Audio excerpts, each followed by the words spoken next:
Hello, very good morning to all of you. तो metrology में आज हम अपना नया चैप्टर स्टार्ट करेंगे, मेज़रमेंट ऑफ सरफेस फिनिश। ये आपका यूनिट 3 है। यूनिट फर्स्ट और यूनिट फोर्थ हम कंप्लीट कर चुके हैं। ये नई यूनिट है, मैं स्टार्ट कर रहे हैं इसको। तो देखिए, इस चैप्टर का नाम है measurement of surface finish. Surface finish मतलब कोई वर्कपीस है, कोई मशीन एलिमेंट है, उसका सरफेस कैसा होना चाहिए। तो अब यहाँ पे एक दूसरा वर्ड है फिनिश, मतलब रफ़ है कि स्मूथ है, इससे मतलब है यहाँ पे फिनिशिंग कैसी होनी चाहिए।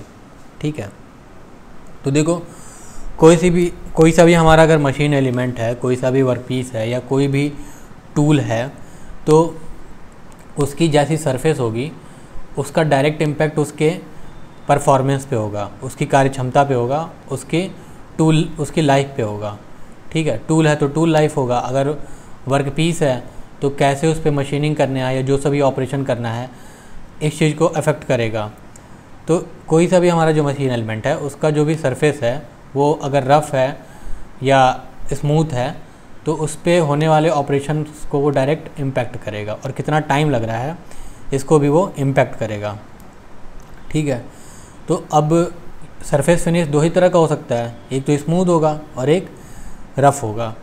स्मूथ सरफेस फिनिश होगा तो क्या होगा कि भाई जो भी फ्रिक्शन के कारण लॉस होता है और वर्किंग कंडीशन के डिफरेंसेस के कारण जो भी लॉस होगा, टूल और वर्कपीस के रिलेटिव मोशन जो है इजी हो जाएगा।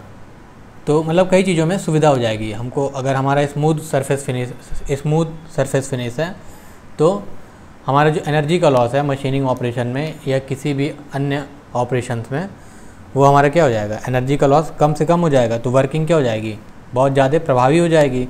और अगर हम जो हमारा टूल यूज़ हो रहा है उसकी लाइफ भी क्या हो जाएगी, बहुत अच्छी हो जाएगी। और रफ़ सरफेस फिनिश है तो फिर टूल लाइफ भी कम होगी और जो भी ऑपरेशन कर रहे हैं वो भी टाइम टेकिंग हो जाएगा। ठीक है, सरफेस फिनिश जो होता है वो डायरेक्टली ये 5-6 तरीक़ों से जो भी हमारा वर्कपीस है या टूल को प्रभावित करता है। ठीक है, तो पहला इसमें क्या है, रेजिस्टेंस टू वियर। ठीक है, अगर सरफेस फिनिश हमारा बहुत अच्छा है तो जब मान लो टूल और वर्कपीस आपस में कांटेक्ट में आते हैं तो जो मटेरियल रिमूवल है वो क्या हो जाएगा, बहुत स्मूथली हो जाएगा। नहीं तो टूल को क्या करना पड़ेगा, जो अनइवन सरफेस है, जो रफ़ सरफेस है, उसको भी मशीन करने के लिए क्या करना पड़ेगा, एफर्ट करना पड़ेगा।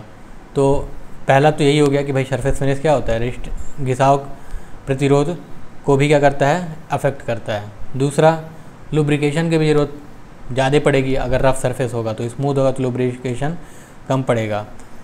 टूल लाइफ क्या हो जाएगी, अगर स्मूथ सरफेस है वर्कपीस का तो टूल लाइफ आपकी बढ़ जाएगी, और अगर स्मूथ नहीं है, रफ़ है, तो टूल लाइफ क्या होगी, कम होगी। तो ये हमारे कुछ 5-6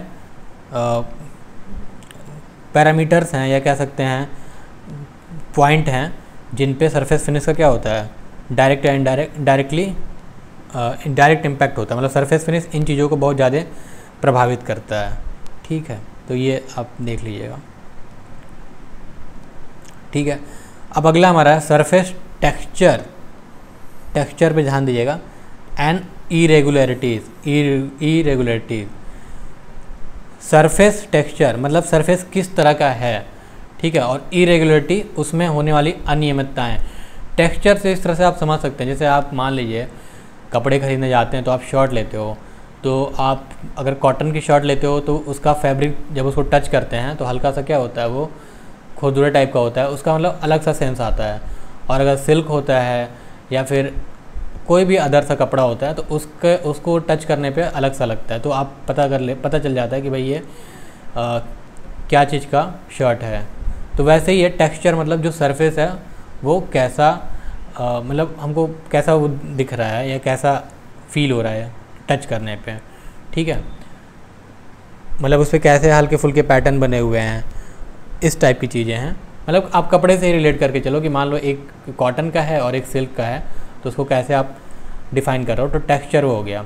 अब टेक्सचर मतलब किस तरह का वो वर्कपीस का सरफेस है, और इरेगुलरिटीज़ मतलब क्या हो गई, उस टेक्सचर में जैसे क्या है कि भाई एक सरफेस है किसी भी वर्कपीस का, तो वो हर जगह एक समान थोड़ी ना होगा, उस पर कहीं के क्या होगा, थोड़ी सी क्रैक्स होंगी, कहीं पे ऊपर नीचे लेवल के डिफरेंस हो सकता है, ठीक है। तो इन सब चीज़ों को क्या बोलते हैं, इरेगुलरिटीज़, ठीक है। तो देखो सरफेस फिनिश को हम इन जनरल सेंस कर सकते हैं, देख के समझ में आता है या टच करके थोड़ा बहुत समझ में आता है, लेकिन इनका मेज़रमेंट जो होता है वो बहुत डिफ़िकल्ट होता है, ठीक है। तो इसीलिए इसके जो सरफेस फिनिश से संबंधित कुछ परिभाषाएं होती हैं, कुछ टर्म्स होते हैं, उनको भी डिफ़ाइन करना बहुत ही मुश्किल होता है, ठीक है। लेकिन तब भी हम इसको बहुत छोटे छोटे पार्ट में तोड़ के, और जो भी हमारा सरफेस होता है उसको बहुत छोटे छोटे पार्ट में करके, और उसमें जो जो इरेगुलरिटीज़ दिखती हैं, जो भी त्रुटियाँ उसमें दिखती हैं, उनको हम फिर से क्या करते हैं, कैटेगराइज कर लेते हैं। तो कुछ डेफिनीशंस हैं इसके रिगार्डिंग, वो हम अभी आगे देखेंगे। अच्छा, ये जो सरफेस टेक्सचर या इरेगुलरिटी जो है वो सरफेस टेक्सचर में इरेगुलरिटी आती क्यों है, तो भाई इसका बहुत ऑब्वियस सा कारण है कि भाई अगर आप वर्क पीस है उस पर मशीनिंग करोगे तो मशीनिंग कभी अच्छी नहीं हो पा रही है, कभी इन्वायरमेंटल कंडीशन कुछ सही नहीं है, कभी टूल और वर्क पीस का मिस अलाइनमेंट है, ठीक है, कभी मशीन की वर्किंग कंडीशन में दिक्कत आ रही है। तो उस कारण से जो प्रोसेस हम कर रहे हैं वर्क पीस पे वो सही तरीके से हो नहीं पा रहा है, ठीक है। तो उसके कारण से हमारा क्या हो रहा है, सरफेस रेगुलर नहीं हो पा रहा है या कुछ दिक्कत उसमें आ जा रही है। तो जो हमारा ज्योमेट्रिकल इरेगुलरिटी होती है, ठीक है, ज्योमेट्रिक कारण जो इरेगुलरिटी होती है या मशीनिंग प्रोसेस के कारण, तो इनको हमने 4 भागों में बांटा हुआ है। तो जो सरफेस टेक्सचर में अनियमितताएं होती हैं उसको 4 भागों में बांटा हुआ है, किसके आधार पे, या मशीनिंग प्रोसेस में गड़बड़ी के आधार पे या ज्योमेट्रिकल इरेगुलरिटीज़ के आधार पे। देखो तो इसमें प्रथम श्रेणी में क्या होता है, फर्स्ट ऑर्डर में, इसमें क्या होता है, जब हम मशीनिंग सही से नहीं करते हैं तो जो चिप रिमूवल होता है वो भी बहुत सही नहीं होता है। तो चिप रिमूवल जब अनइवन होगा तो भाई ऑब्वियस सी बात है कि सरफेस फिनिश क्या होगा, अच्छा नहीं होगा। तो ये सरफेस फिनिश कब अच्छा नहीं होता है, या तो मशीन टूल हमारा सही नहीं है, उसकी ज्योमेट्रिक इनएक्यूरेसी है, उसकी डायमेंशन सही नहीं है, या फिर अलाइनमेंट ही सही नहीं है, जो भी हमारा वर्कपीस है और जो हमारा टूल है, या मशीन का जो होल्डिंग कंपोनेंट है और जो मशीन का एलिमेंट वर्कपीस को होल्ड कर रहा है, तो वर्कपीस और मशीन एलिमेंट का क्या है, मिस अलाइनमेंट है, या टूल होल्डर का टूल से मिस अलाइनमेंट है, ठीक है। मतलब अगर लेथ के संदर्भ में बात करें तो ये सब चीज़ें अगर हैं तो इसके कारण भी एरर आएगी। तीसरा कारण क्या हो सकता है, सेल्फ वेट ऑफ वर्कपीस या मशीन टूल, ठीक है। तो मतलब जो भी इसके वेट के कारण, जैसे मान लो कि अगर वर्कपीस का वेट ज़्यादा है, आप अगर इसको आगे की तरफ रिलेटिव मोशन करा रहे हो वर्कपीस के कांटेक्ट में लाने के लिए, तो अगर उसमें कुछ प्रॉब्लम आ रही है, ठीक है, इसके सेल्फ वेट के कारण, तो ये सब भी इन सब कारणों से क्या होता है, जो सरफेस फिनिश होता है वो पुअर हो जाता है, और इसको हम फर्स्ट ऑर्डर का सरफेस फिनिश में जो पुअरनेस होती है उसको फर्स्ट ऑर्डर में रखते हैं। सेकेंड ऑर्डर में क्या होता है, मशीन एलिमेंट में क्या होता है, भाई हम जानते हैं कोई भी मशीन एलिमेंट है, जब रिलेटिव मोशन होता है, मशीन जब चलती है तो उसमें कुछ ना कुछ वाइब्रेशन होगा ही होगा, कितना भी आप वाइब्रेशन मैनेजमेंट के लिए आप काम कर लो, लेकिन वाइब्रेशन होता ही होता है। तो उन वाइब्रेशन के कारण क्या होता है, वर्कपीस में कभी दरार आ जाती है, क्रैक्स हो जाते हैं, या टूल में भी कभी कभी दिक्कत हो जाती है। तो इस तरह के इरेगुलरिटी को हम क्या बोलते हैं, इस तरह की इरेगुलरिटी को हम कैटेगराइज करते हैं किसमें, सेकेंड ऑर्डर में। थर्ड ऑर्डर में क्या होता है, इसमें क्या होता है, रॉन्ग मशीनिंग या जो प्रोसेस है उन दोनों के कारण रहता है। मतलब कोई अगर कुछ प्रोडक्ट आपको तैयार करना है तो उसमें नंबर ऑफ प्रोसेस आपको करने पड़ेंगे वर्कपीस पे, आपने रॉन्ग प्रोसेस का सिलेक्शन कर लिया, ठीक है, तो उसके कारण जो हमारा इरेगुलरिटी आएगी, सरफेस फिनिश में जो कमी आती है, उसको हम क्या करते हैं, उसको हम थर्ड ऑर्डर में कैटेगराइज करते हैं। दूसरा कारण इसका होता है मशीन अगर सही से काम नहीं कर रहा है तो। फोर्थ ऑर्डर क्या होता है, ठीक है, कि जब भी हम मशीनिंग करते हैं तो चिप रिमूवल होता है, चिप रिमूव होता है। मेटल कटिंग में आप लोग पढ़े हैं कि भाई चिप रिमूव होगा, शेयरिंग ऑपरेशन हो, शेयरिंग हो जाती है। टूल वर्क पीस का क्या करता है, शेयरिंग कर देता है, तो हमारा जो चिप है वो निकलता रहता है। लेकिन क्या होता है कि भाई अगर सही से मशीनिंग नहीं हो पा रही है तो चिप बीच बीच में ब्रेक होने लगता है, चिप खुद में ही टूट जाता है। तो उसके अचानक से टूटने के कारण जिस सरफेस से वो अलग हो रहा है वहाँ पे कुछ अनइवन सा वो सरफेस क्रिएट कर देता है। तो इस इरेगुलरिटी को हम कैसा मानते हैं, फोर्थ ऑर्डर का मानते हैं। अच्छा, अब ये जो इरेगुलरिटी है इसको हम फिर से दो भाग में बांट सकते हैं, ठीक है।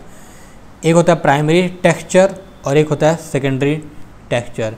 प्राइमरी टेक्सचर में क्या होता है कि वर्कपीस का एक सरफेस लेते हैं, उसकी एक छोटी सी लंबाई के लिए, ठीक है, छोटी सी लंबाई के लिए मान लो वर्कपीस बहुत मतलब है जितना भी बड़ा है, तो उसका मान लो 1/10 या 1/5 भाग ले लेंगे। मतलब समझने के लिए लो, ऐसा कुछ हार्ड एंड फास्ट रूल नहीं है कि 1/10 या 1/5 लेंगे, ठीक है। अब उस सरफेस का हम क्या करेंगे, सही से निरीक्षण करते हैं, ठीक है। तो उसमें उस वर्कपीस में जो भी इरेगुलरिटी होती है उसका कारण या तो घर्षण होगा या wear and tear of workpiece होगा ड्यू टू एनवायरमेंटल कंडीशन, या उसका कोरोजन हो चुका होगा। तो इन सब के कारण जो उसमें इरेगुलरिटी आ रही है उस इरेगुलरिटी को हम बोलते हैं प्राइमरी टेक्सचर, ठीक है। इसका दूसरा नाम है माइक्रो ज्योमेट्री एरर भी कहते हैं।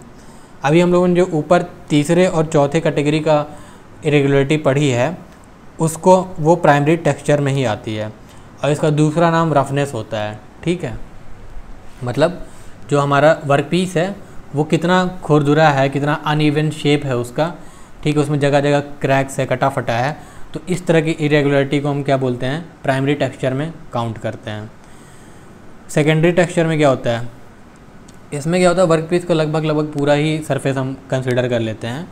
और इसमें क्या होता है, जैसे प्राइमरी टेक्सचर में तो आपने क्या किया कि जो भी टूट फूट है या कोरोजन हुआ है इनके कारण जो इरेगुलरिटी इनको ले लिया।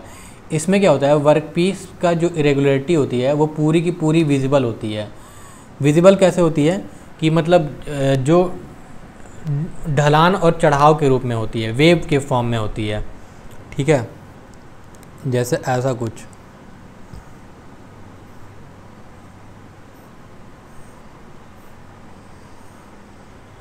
ये है, ऐसा कुछ है, ठीक है।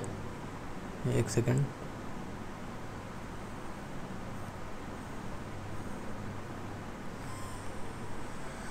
तो ये ऐसा सरफेस होगा, ये पूरा का पूरा सरफेस ही, ठीक है। तो यहाँ पे देखिए ये पूरा बहुत सबसे नीचे हो गया, यहाँ पे सबसे ऊपर हो गया है, ठीक है। और अगर मान लीजिए आपका प्राइमरी होता तो प्राइमरी में सिंपल ऐसे होता, ये वाली इरेगुलरिटी जो होती है वो सेकंड ऑर्डर की होती है। मान लो ये छोटा सा लेंथ हम कंसिडर कर रहे हैं, तो यहाँ पे कुछ ऐसे कटा फटा टाइप का रहे, कुछ यहाँ पे ऐसे क्रैक्स आए हुए रहें, ठीक है, थोड़ा थोड़ा अनइवन भी हो सकता है, इस तरह का भी रहे। तो इन सबको प्राइमरी टेक्सचर में ले जाते हैं, ठीक है। अब ये जो सेकंड टेक्सचर होता है ये पीरियोडिक होता है, ठीक है। मतलब वेव है, वेव के फॉर्म में होगा, वेव फॉर्म हो गई तो क्या होगा, ये इसका नेचर क्या होगा, एक बारी ऊपर, एक बारी मैक्सिमम सरफेस की हाइट ज़्यादा होगी, एक बार सरफेस की हाइट कम हो जाएगी। पहले वाले को हम क्या कहते थे, देखो जो प्राइमरी टेक्सचर है इसको बोलते थे माइक्रो ज्योमेट्री एरर, दूसरे वाले को हम बोलते हैं मैक्रो ज्योमेट्री एरर। मैक्रो मतलब होता है बड़ा और माइक्रो मतलब होता है छोटा। तो प्राइमरी वाला क्या था, छोटे भाग के लिए था, और मैक्रो मतलब बड़ा, तो ये पूरे सरफेस के लिए, ये पूरे वर्कपीस के लिए है। अच्छा, अभी हम जो पढ़े थे फर्स्ट ऑर्डर और सेकेंड ऑर्डर की इरेगुलरिटी, वो हमारा इसी में आता है सेकेंडरी टेक्सचर में, और इसका दूसरा नाम क्या होता है, वेबीनेस होता है। अब देखिए ये फिगर देखिए, इससे आपको थोड़ा क्लियर होगा कि ये रफनेस, हम रफनेस की बात कर रहे हैं, क्या ही कर रहे हैं, ठीक है। देखो ये हमारा सिंपल था एक सीधा साधा वर्क पीस है, ठीक है, ये है इसका, ये सरफेस है, ऐसा कुछ फ्लैट है एकदम, ठीक है। तो अब देखो इसमें कैसे ये जनरेट होता है हमारा इरेगुलरिटी, या जो भी हमारी सरफेस का रफनेस है वो सब जनरेट कैसे होती है, कैसे हम ले रहे हैं। तो देखो ये हमारा फ्लैटनेस वाला ही लेवल था। कोई वर्कपीस ऐसा आ जाए कि भाई ऐसा कुछ इसका झुके हुए टाइप का इसका बन जाए, तो ये कह सकते हो ये भी एक रफनेस टाइप का है। अब इसमें कुछ ऐसा शेप भी ले सकता है, लेकिन ये वाली हाइट हमारी क्या है, सेम ही है, तो ये वेव के फॉर्म में हो गया, ठीक है। और ये वेव के फॉर्म में है, तो अब इसकी लेंथ, तो वेव का लेंथ देखो आधा वेव तो ये हो गया और आधी ये हो गया, तो टोटल ये क्या हो जाएगा, इसका तरंगदैर्ध्य यहाँ से यहाँ तक हो जाएगी मैक्सिमम। ऐसे ही जब ये वेवीनेस और बढ़ने लगे तो फिर ये इरेगुलरिटी और बढ़ गई। यहाँ पे क्या हुआ, यहाँ पे इरेगुलरिटी पहले वाला जो इससे पहले वाला फिगर है उससे भी ज़्यादा है, ठीक है, ये भी देखो। अब यहाँ पे इसमें क्या है, और भी हमारी बढ़ी हुई है। तो अब देखो जैसे जैसे हमारी ये वेव वाला नेचर है बढ़ता जा रहा है, वैसे वैसे क्या हो रहा है, जो हमारी तरंगदैर्ध्य है वो क्या होती जा रही है, कम होती जा रही है, ठीक है। तो अब देखो हमने दो चीज़ पढ़ा, प्राइमरी टेक्सचर और सेकेंडरी टेक्सचर। इसमें एक तो हमने पढ़ा, पहला वाला क्या था, पहला वाला था रफनेस, मतलब जो प्राइमरी टेक्सचर था, और एक था क्या, वेवीनेस, जो सेकेंडरी टेक्सचर था।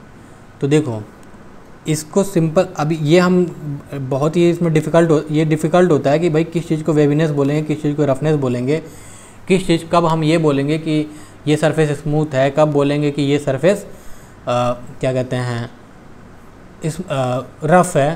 तो ये सब बहुत डिफ़िकल्ट है, और क्योंकि ये एक दूसरे के रिलेटिव होता है और प्रोसेस पे भी डिपेंड करता है, तो ये कंपेरेटिव चीज़ है। तो इसको देखो एक जनरल सेंस देखो कैसे क्या इसको देखते हैं, ठीक है।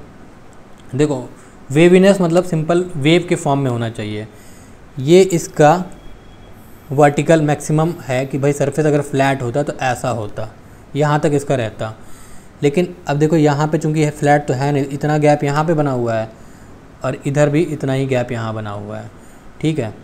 तो सेम वर्टिकल के लिए जो भी हमारा डिफ्लेक्शन होगा, सेम वर्टिकल है, देखो यहाँ से यहाँ तक ये क्या है, वर्टिकल में जो डिस्टेंस है वो सेम है, ठीक है। तो इसमें जो भी डिफ्लेक्शन हो रहा है उसकी मैक्सिमम तरंगदैर्ध्य के लिए जो वेव क्रिएट होगा उसमें जो मैक्सिमम तरंगदैर्ध्य होगा उस सरफेस की इरेगुलरिटी को हम क्या बोलते हैं,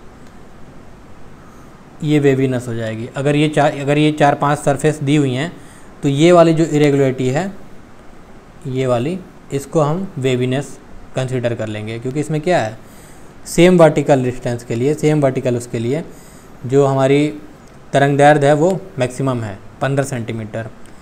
दूसरे वाले में अब आप कह सकते हो कि दूसरे वाले को तो, इस वाले फिगर को भी तो वेवीनेस कह सकते हैं, क्योंकि इसमें भी तो ऐसे वेव क्रिएट हो ही रही है, ठीक है, कह सकते हैं वेवीनेस। अगर ये वाला अब्सेंट होता, ये वाला नहीं रहता ना, तो इसको भी आप वेवीनेस कह सकते हो, लेकिन ये प्रॉपर होगा, ये वाला ये ज़्यादा प्रॉपर है, ये इसको वेवीनेस कहोगे। अगर ये अब्सेंट होता तो आप इसको वेवीनेस कहते, ठीक है।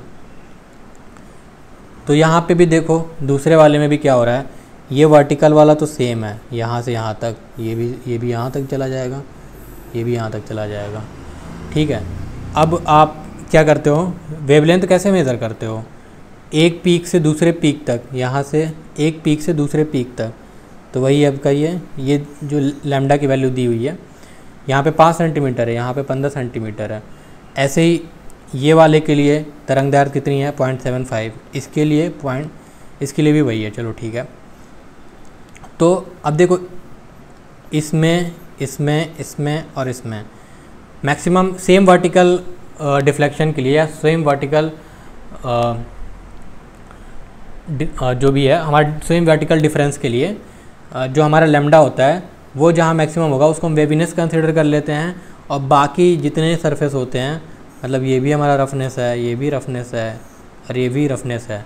तो देखो वेवीनेस एक ब्रॉड इरेगुलरिटी है, ठीक है, मतलब एक ब्रॉड सेंस में किया जाता है, पूरे वर्कपीस को कंसीडर करते हुए किया जाता है। रफनेस क्या होता है, छोटे छोटे पार्ट में सरफेस को तोड़ लिया जाता है और उसमें रफनेस में कई सारी इरेगुलरिटी आती है, क्रैक्स आते हैं, जो फ्रिक्शन के कारण इरेगुलरिटी होती है वो आता है। कोरोजन अगर हो चुका है सरफेस पे तो उसके कारण उसको रिमूव करेंगे तो जो इरेगुलरिटी आएगी वो भी रफनेस में आता है। ठीक है, तो रफनेस क्या है, छोटे से पार्ट के लिए है, माइक्रो लेवल पे बात करते हैं, और वेवीनेस पूरे वर्क पीस के लिए होती है। तो इसको हम ये मैक्रो टाइप की चीज़ें होती हैं। ठीक है, तो ये हमारा हो गया सरफेस रफनेस। ये थोड़ा बहुत आप समझ होंगे। इसमें देखो ये प्राइमरी टेक्सचर और सेकेंडरी टेक्सचर का समझना थोड़ा इम्पॉर्टेंट है। इसके बाद इसमें कुछ फर्दर डेफिनीशंस हैं तो वो हम अभी कल देखेंगे। ठीक है, आज इतना ही है मेट्रोलॉजी में। ठीक है, और अटेंडेंस अपना भेजिए तो 4 बजे के पहले भेज दिया करिए।